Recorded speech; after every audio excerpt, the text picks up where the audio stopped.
Hi everybody. So my painting's almost finished. I still have several things I want to do with it. Can't see the whole thing. But I really like how it's coming out. It's very trippy and weird and strange. And there's a lot of things going on that I don't understand. It's definitely the strangest thing I've ever painted, ever.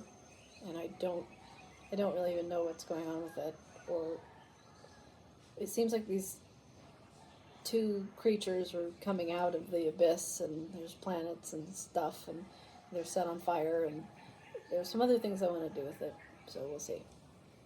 I'm enjoying it so much. I'm just completely obsessed with every day. I think I paint about 5 hours a day, maybe from like 10 to 1 or 11 to 2, and then 3 to 5, something like that, or 6, depending on if we go out or not. It's just, I can't stop, and this one's taking me longer than the other two taken me, because I'm realizing that I can paint over things over and over again, and change things and move them around, and I know the process that I know in which the painting is not finished yet is when I can see more things that I want to put in the painting. Like with this one, I want to add some floating people and maybe little creatures on the bottom. I'll show you the whole thing.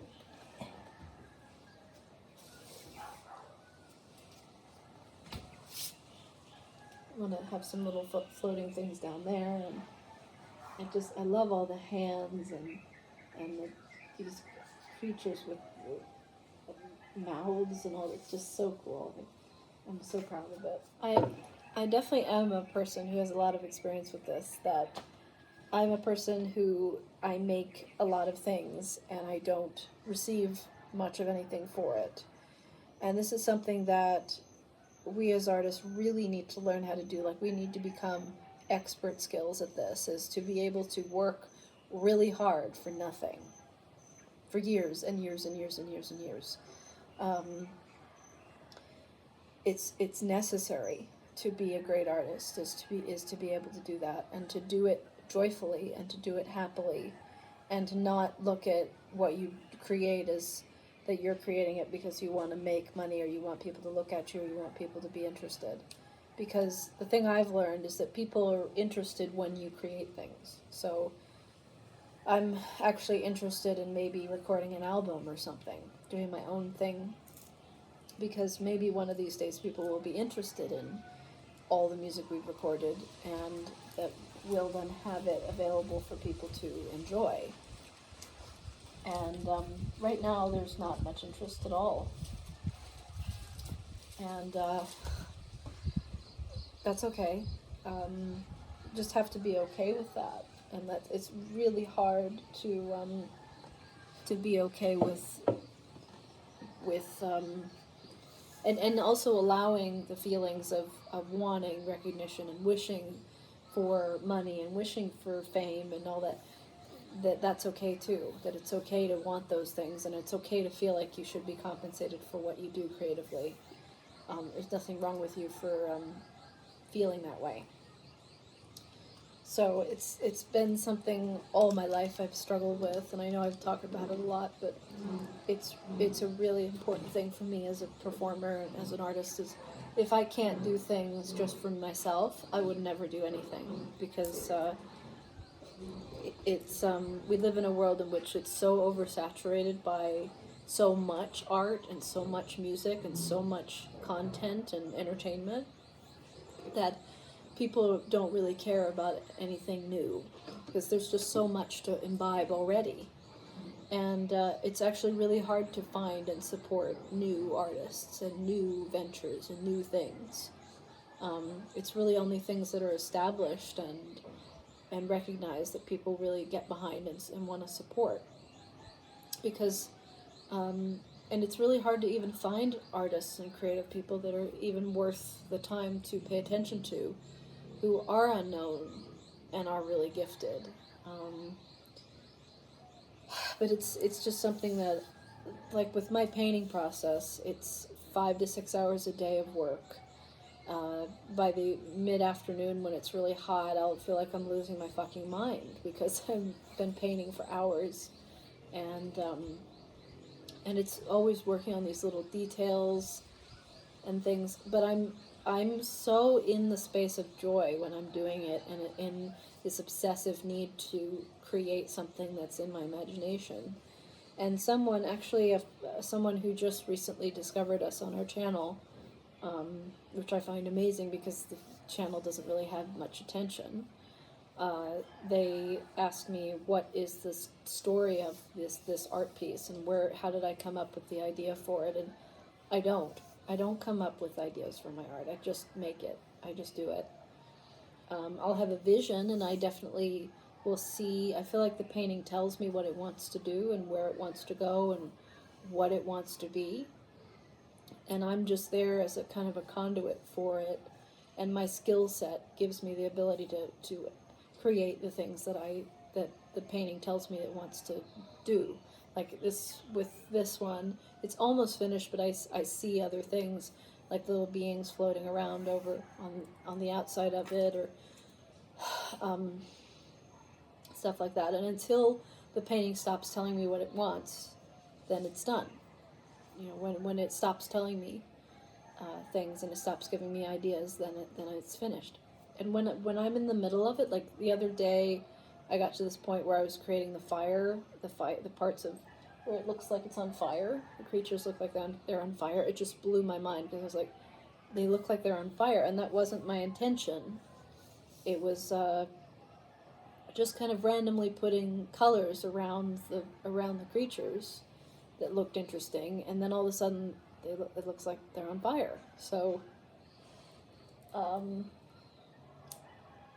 and I painted over the fire a couple different times because I wasn't satisfied with it, because I wanted to paint the background black and create the planets and the stars and everything. It's also really weird how attached you get to a painting when you're working on it, and then it's done, and then you just hang it up and start on another one. And it's the in-between times that I'll get really weird and existential about it, and because it's my baby. You know, when I'm working on it, it's still my baby. And painting is never finished. It's just, you just stop.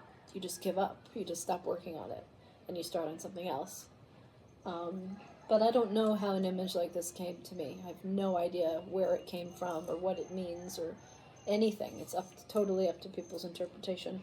I'm curious to imagine what people might see from this piece and what it means to people and why, where you think it comes from. I don't know. Everything is just one little bit at a time, and it starts as something very small and then expands from that, and I never know what it's going to be like when it's done. It's not like I envisioned something and then I created it. It's that it shows me what it is. Like, this is the first one I started, and I just started with all the little doodles. And then this one with all the doodles. And then hands appeared, and then mouths appeared, and then eyes appeared, and then a void appeared, and then planets appeared. And when I've observed other artists that I've loved, like Salvador Dali, or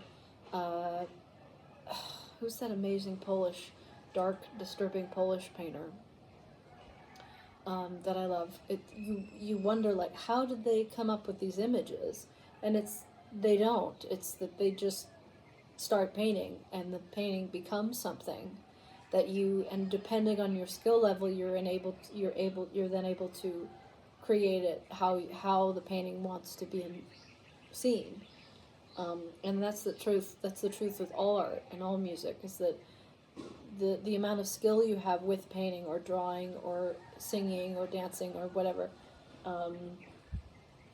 but especially with like music and art, is that the music will tell you what it wants to be. Like when I'm singing, I'm not planning out in advance what I'm going to sing. When I open my mouth to sing a passage, I'm not thinking about what it's going to be in advance. I don't know where it's going to go, but my skill set is at a certain level in which I can do certain things. And I think maybe in the same way that a painting will tell me which color wants to be where, because people have asked me, like, how do you choose the colors? And for a long time, and I'm the same with painting, that I've, I have these huge bags of markers, and when I was drawing on paper, I would just take out colors for the many hours I was drawing, and people would say, well, how do you know what color to pick? And I'm like, I don't know, the drawing just tells me.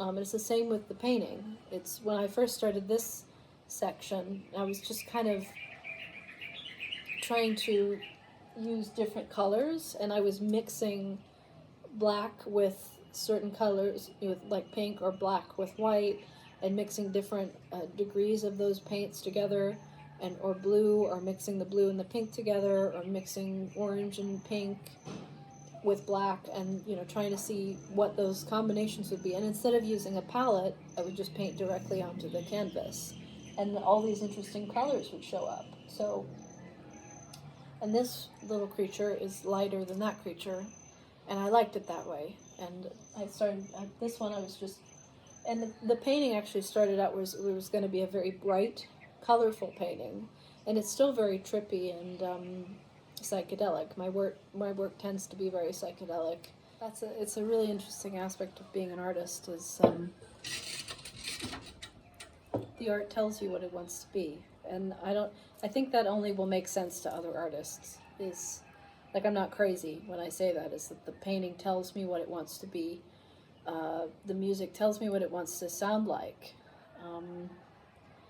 Like when I'm writing a piece of music, I know Thoth can relate to this too, is when I'm writing a piece of music with reason, I'll be listening to it as I'm developing it. And also, the more you develop a piece, the more it will tell you what it wants to look like. You can just see things. You can see things. And then, again, the thing that has made me able to do something like this is because I've been drawing for like 20 years, and I can create the things that I see.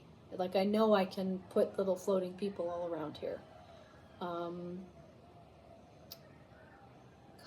it looks so cool from far away. Like, you really, yeah, it's so cool.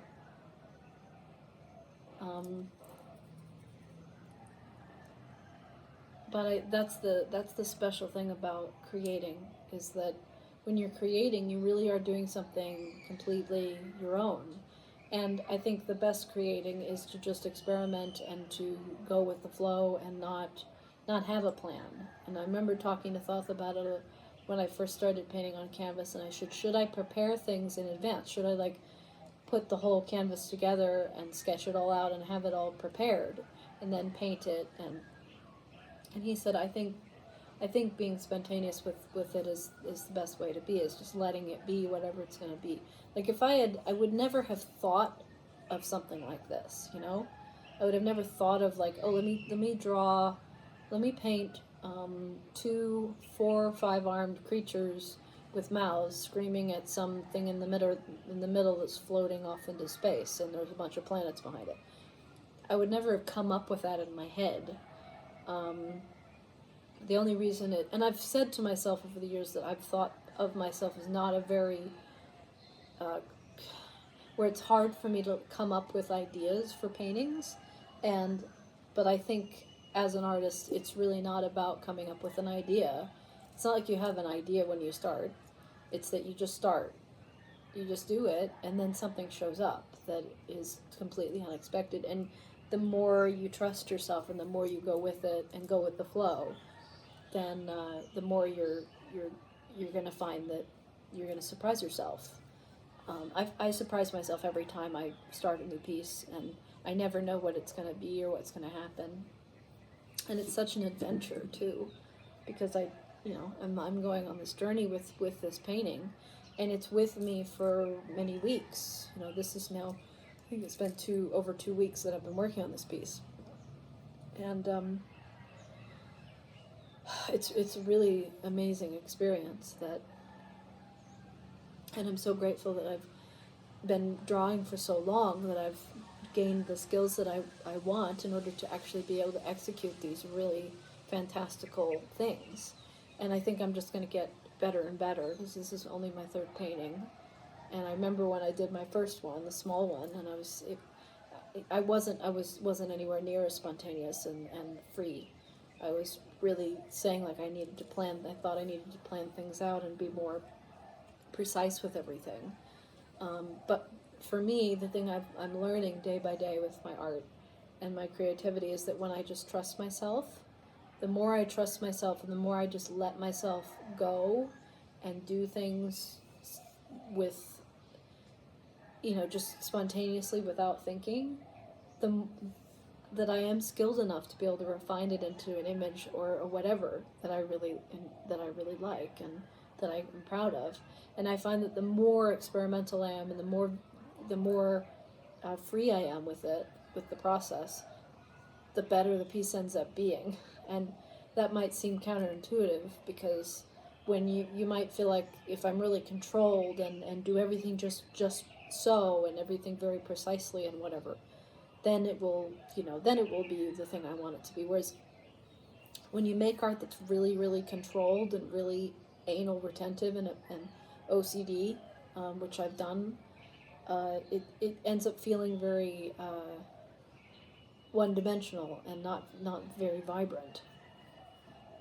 Whereas when you just, and I will more and more as I keep painting, I'll more and more let myself go and let myself do things and I'll just be able to come up with things that I couldn't even have imagined.